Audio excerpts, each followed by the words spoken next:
Kineski je ovo proizvod, to sam već rekao. Mane, šta su im mane? Travu kosi kao što vidiš i sam sa lakoćom. Ima funkciju ručno upravljanje. Dođi mali, dođi. Na tempomatu je, ovo je savršeno, ide jako sporo. Prespojimo, može. To je to. Rješavamo, bravo! No. Ovakav profesionalni alat, kažu dečki da košta oko 20.000 eura. Gdje sam sad možda trebao isključiti noževe, ali... žica. Zapetio sam se u žicu. To, možeš, uspio je! Evo, ovo su mi dečki u komentarima rekli da si nabavim ovakav zračni top. Kubota, a ovaj je skoro kubota, ali samo po boji. Dobar dan, novi video, robotski balčer. 100 cm mu je širina kosišta, 350-400 kg ima, na daljinsko je upravljanje i krećemo odmah. Idemo ga istjerati van, ima potenciometar, to je fantastično, znači koliko gasa daš, tolikom brzinom se može kretati. Odličan je, vidiš, ima svoje akumulatore, pogon mu je preko elektromotora, to je super. Zato što ga možeš koristiti i dok mašina nije upaljena. Ovdje je benzinski motor, inače dolaze sa dizelskim motorom. Vrijednost novoga je oko 3-4 tisuće eura, zavisi od opreme. Moramo nešto malo raditi na njemu, inače marka je KOP. Ovo je model koji nema automatsko podizanje i ispuštanja noževa, nego vidiš kako jednostavno ovdje radi preko ove dizalice. Namjestiš mu visinu noževa. Ovdje ćemo upravo sada stavljati zaštite od alternatora i od remenja. Kineski je ovo proizvod, to sam već rekao. Mane, šta su im mane? Mane su da dolaze sa poluotpuštenim vicima, pa to moraš odmah dotegnuti.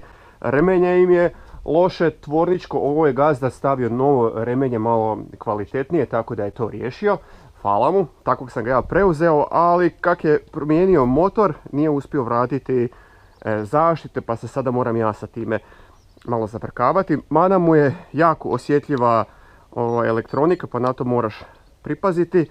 Ovo mu je također mana, ovdje su normalne baterije koje se jako brzo prazne, treba vidjeti da li ovaj daljinski možda, vidiš ima ovdje opciju za punjenje, to stvarno moram proučiti. Navodno mu je domet 200 do 300 metara, ovo mu je antena, dolazi sa rotirkom i tako dalje. Jako zabavna igračka, probao sam ga malo koristiti i super je, a to ćeš sada vidjeti na terenu. Penjat ćemo ga na brdo, zaletit ćemo se u šikaru. Uglavnom, dan je za ovu novu igračku. Tada! Gotovo, spremni smo da idemo dalje. Znači, ovu zaštitu sam ugradio, vratio nazad. Ovu također, morao sam je malo popravljati, rezati, savijati i tako dalje. E pa, ajde da sada nastavimo šta tebe zanima. Znači, ovo je hibrid. Šta to znači? Znači da ima pogon preko akumulatora i elektromotora.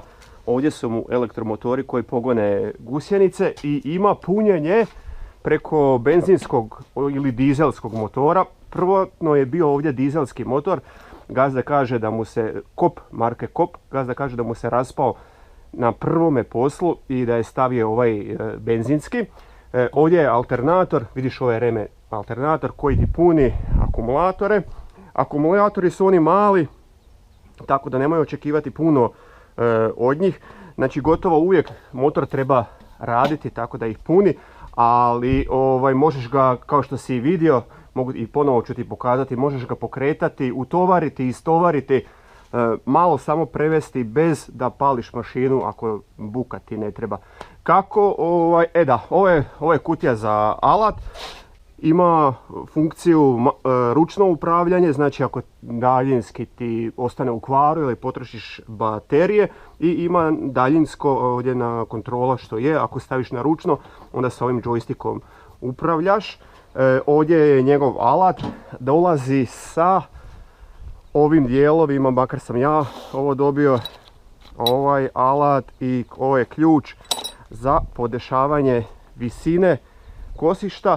Sad sam vratio ovu strelicu i vidiš ovdje pokazuje na 10.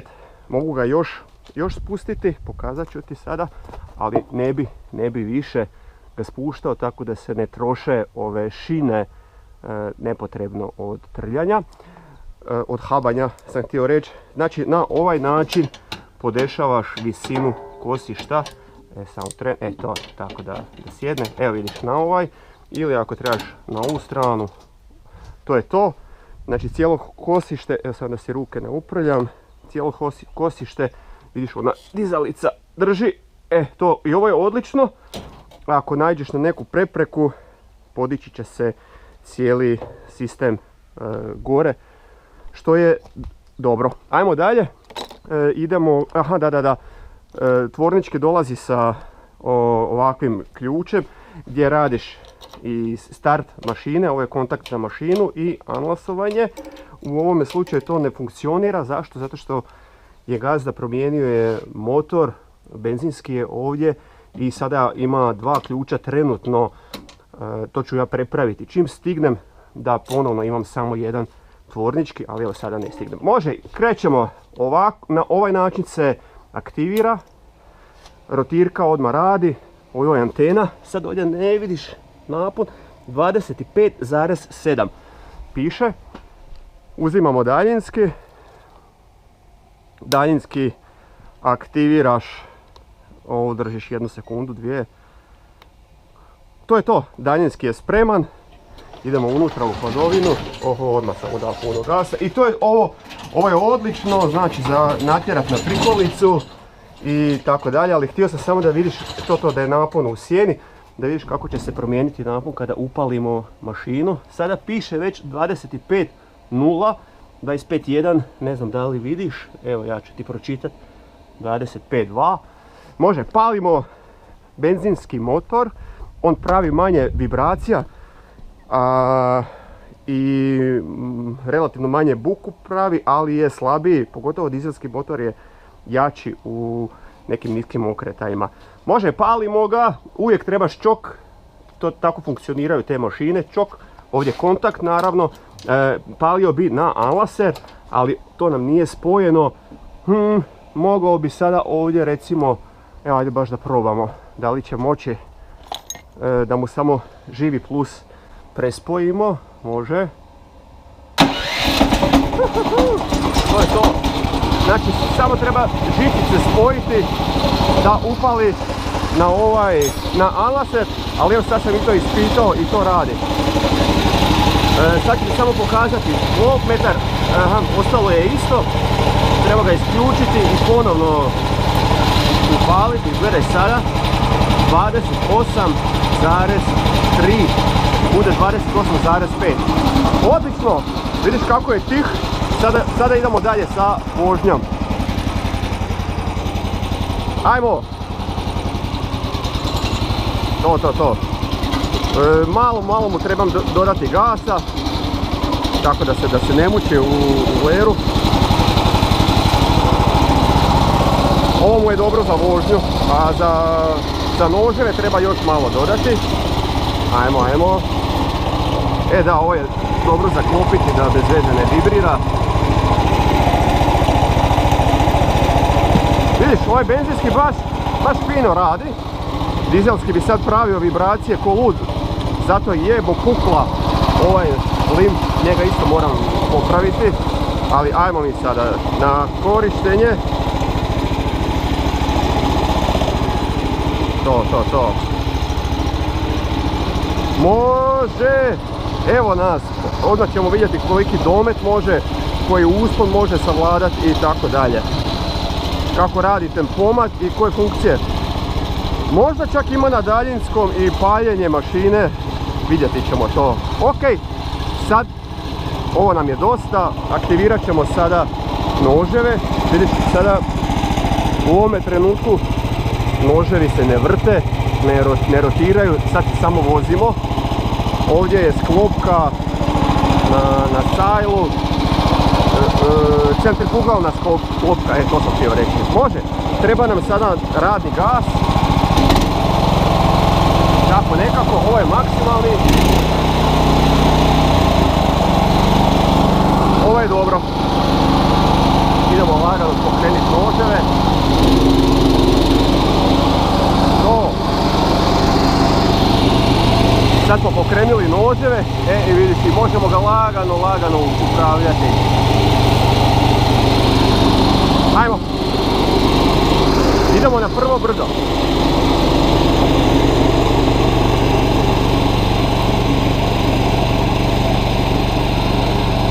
Krećemo na prvi uspon.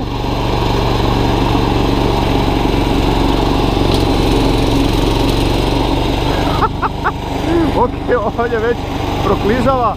Znaš zašto? Zato što se šina zabila gore u uspon. Ako ne bude išlo, onda ćemo u rikverc. Samo malo da vidim da li će ovdje moći. Da. Može. Ajde, ovako ćemo onda. Onda idemo u rikverc probati.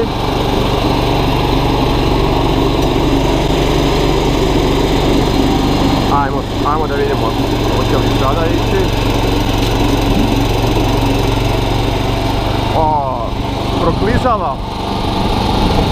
Znaš zašto? Zato što ovdje mu stvara otvor. Pa da, ok.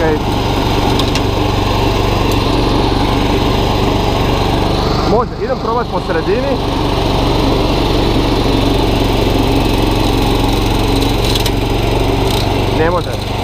Ne može, trebalo bi podići mu malo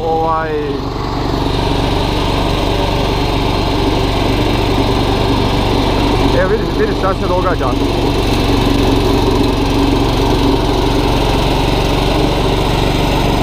Ok, super, ovdje smo uspjeli. Ovo smo uspjeli, ovo je bilo dobro. Ide nazad. Nazad ide ko lud.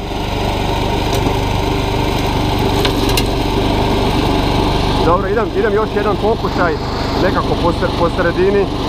Ali testirali smo snagu, a sada što gusjenice proklizavaju, to je neka druga priča. Evo ga, ode on gore. To je to, da ga vidiš na kakvom je usponu. Inače ovo nam je skakaonica za naše motore, tako da rješava bez problema ovaj uspon. Ajmo dalje. Idem ja za njim, da ga pratim. To. Ovo je njemu sada sve prelagano, jer on je aha, pa malo još i rosla trava, evo vidiš po gusjenicama, i to je zašto smo imali tamo slabiji grip. Super, sad ćemo aktivirati drugu. Aha, već je bio u drugoj brzini. Ok, to je moja greška, lakše bi mu se bilo penjati u prvoj. Znači, ovo tu je prva brzina, ovo ovdje je druga brzina, makar na ovome upravljaču. Ali tempomat se aktivira na ovu ovdje polugu. Znači sad sam gas pustio i sad samo idemo u upravljanje. Ovdje pratimo napon baterija 5,5 volti. Brzo troši te volte, brzo troši baterija sam htio reći. Ajde da ga vidiš s ove strane, udalji se od noževa, može, idemo.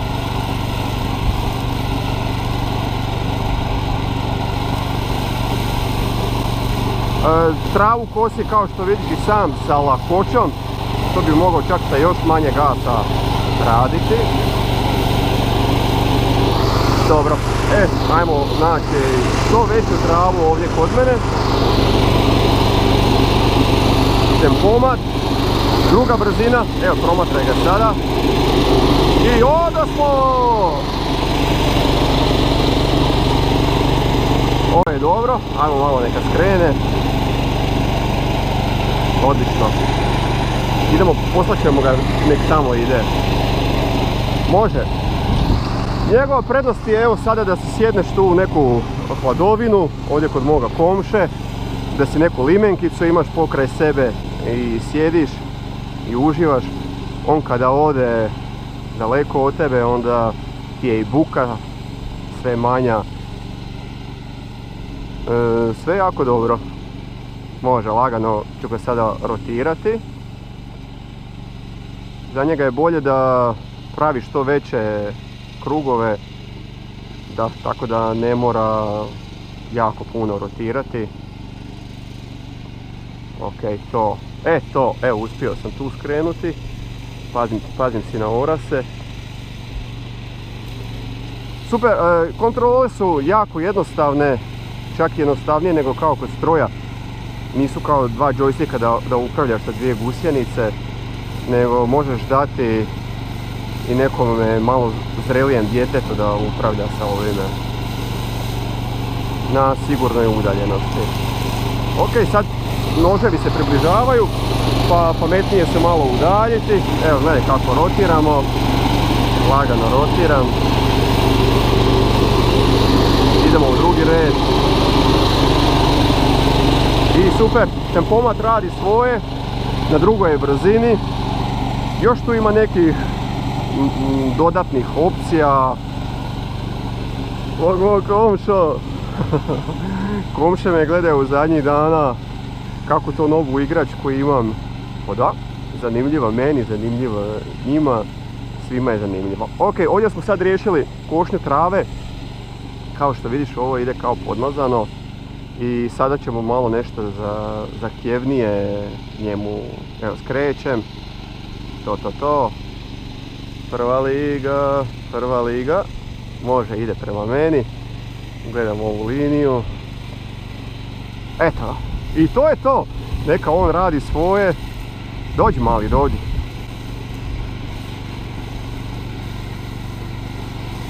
Ide. Možda je dobro kada skrećeš ga staviti u prvu brzinu. Evo sad ću to pokazati, pogotovo kada mora veliki luk napraviti. Evo sad prva brzina. To. Ovdje, aha, gusjenica je malo probližavala. Odlično, okretanje, dobar je, nema šta. To, sad se izravna, sada druga brzina, na tempomatu je. Tempomat možeš naravno korigirati, pokazat ću ti još samo to, možeš ako ulazi u neku veliku šikaru, možeš bez problema sporu brzinu mu namjestiti. To je to. Ova opcija je ovdje da privremeno stane, evo vidiš, kada pustiš nastavlja na svojim postavkama. Stavljam u prvu brzinu, krećem. Da, htio sam ti pokazati kako možemo tempomat namjestiti da ide polako. Evo pogledaj ovo, na tempomatu je, ovo je savršeno, ide jako sporo, a ako treba ubrzanje, staviš u drugu brzinu i to je to. Dobro, mogli bi ovdje i onda idemo u, ovdje ćemo, i onda idemo u veću šikaru i to je to. Može, ovo smo ti pokazali, ovo radi jako dobro, jako zabavno, nikakav problem nije, a sada ću se preseliti u nešto zahtjevnije i vidimo se tamo. Doviđenja robotko, pa da, za održavanje rekao bih da još ne znam gdje šta treba podmazati, ima par mazalica, to sam odmah riješio. I ima par ležajeva sa plastičnim čepovima, poklopcima, to sam isto otvorio i podmazao. Kada bude bili video servis, održavanje i tako dalje, vidjet ćemo se, ali onda ću znati i nešto više. Ipak je ovo prvo korištenje, igračka je evo 2 dana kod mene i iznimno sam zadovoljan za sada. Sad sam isključio noževe i malo smanjio gas samo za transport. Stigli smo do Komše, ovdje je dosta neravno, svakako bi sad trebalo podići noževe gore u zrak, ali evo mi ćemo samo napraviti malo ovdje probu, da vidimo šta će reći. Sad sam ga ja zaustavio, sad bi noževi udarali po zemlji, to treba izbjegavati. Može, ovdje ćemo ga aktivirati, eto tu gdje je malo ravnije, pa samo da vidimo za probu. Neće se Komša ljutiti da mu malo pokosim, malčiram. Ako mu bude bilo teško, onda ću ga voziti u rikverc, jer tako će mu biti lakše, pretpostavljam, znaš. Može. Ovo je sada dobar trenutak da aktiviram noževe i tu ću malo krenuti. Pojačamo gas. To bi trebalo biti dobro. Ovo lagano položu za noževe. I to je to. Prva brzina ovdje i ajde da vidimo šta će se događati. Da, udaramo po zemlji. To je loš dio. Vidiš kako udara po zemlji. Trebalo bi podići malo gore, ali ovo za našu probu, da nas zanima, bez problema bi ovo išlo. Vidjet ću, ovdje će valjda biti malo ravnije. To, dobre.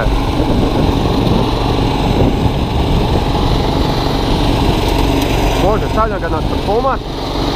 Prva brzina obavezno. Sve mi ovo izgleda dosta dobro. Evo ga, pogledaj kako je to iza nas. Rjestavamo. Bravo.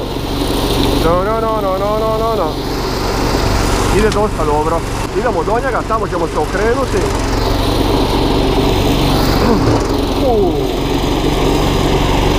To je loše za osovine, za noževe. Treba izbjegavati, ali u svakom slučaju idemo ovdje da me bolje čuješ. To. Super, tu ćemo se okrenuti da se komši pohvalim. Znači, počeo sam pričati, ovo je loše za osovinu, za noževe, od zemlje se tupe i tako dalje, za ležajeve je loše i tako dalje, ali odlično za našu probu. Evo, tu ću ga okrenuti i drugim putem se vraćamo nazad. Vrlo dobro, iako nije ni ovo nešto veliko. Da probam ovo drvo pokositi. Šalio sam se. Makli se od noževa. To. Može, ajmo prema kući. Ovdje smo mi kosili. Za travu ide bez problema. To. Idemo se vratiti.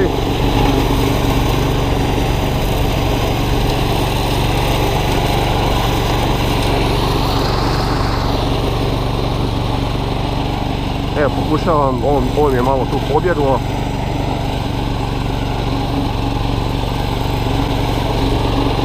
Znači, definitivno može, iako nije ni ovo neka prepreka za njega. Vidjet ćemo kasnije u radu, kada budemo krčili zemljišta. Sada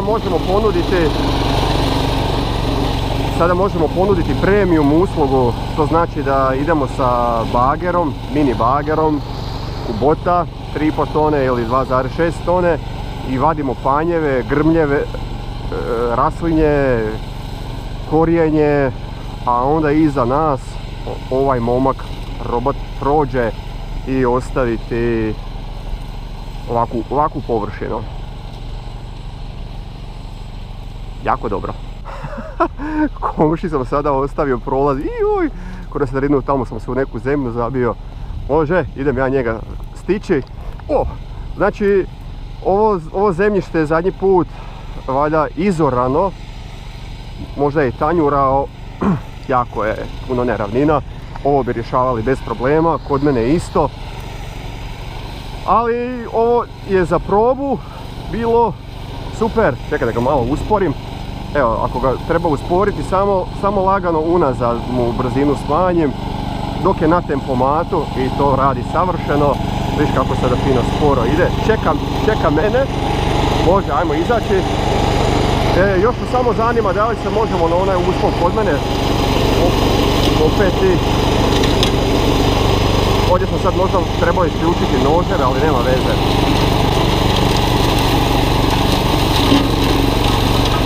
Mislim, neće im sada biti veliko. Žica.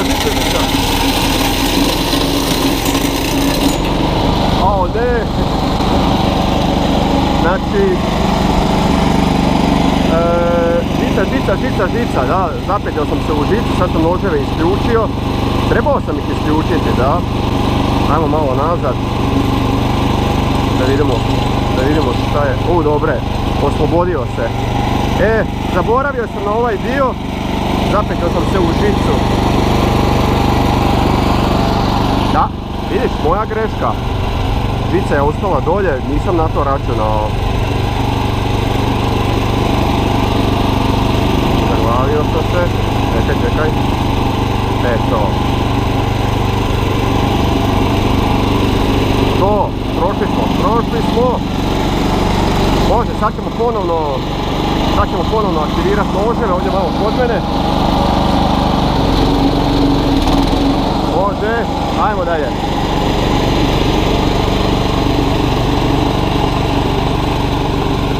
Ovo je bilo crazy, ali evo vidiš kako i zemlju usitnjava, ali ako to radiš, onda možeš računati da ćeš brzo noževe mijenjati. Da, to je isto dobro za reći, ovdje sam pogazio si jednu voćku, ali taj onako se osušila. Dobro, da, čekaj da se malo on udalji, probat ću ga sad samo još na ono brdo popeti gore.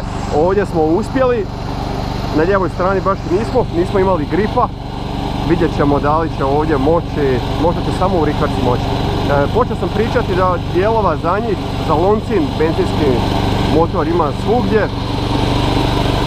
To stvarno nije problem. I to je možda bolji izbor nego onaj Kop dizel motor. Mada je dizel motor bolji za radne strojeve. Ali ovoga ti je lakše, evo, ok, može. Gasim tempomat. Ajmo sada u rikverc. Ima ih dijelova, ima u Trgo agenciji. Ona gusjenica proklizuje. Ova proklizuje.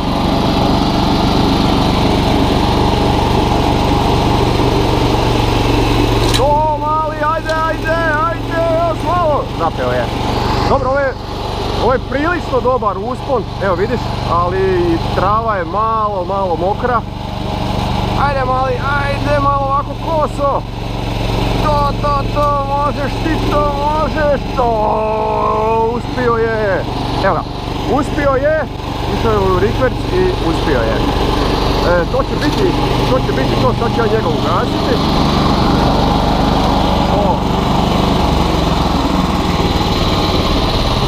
Isključio sam mu noževe, smanjio sam mu gas na minimum.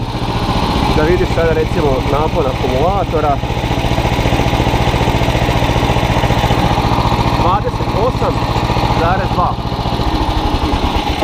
28,2 je bilo.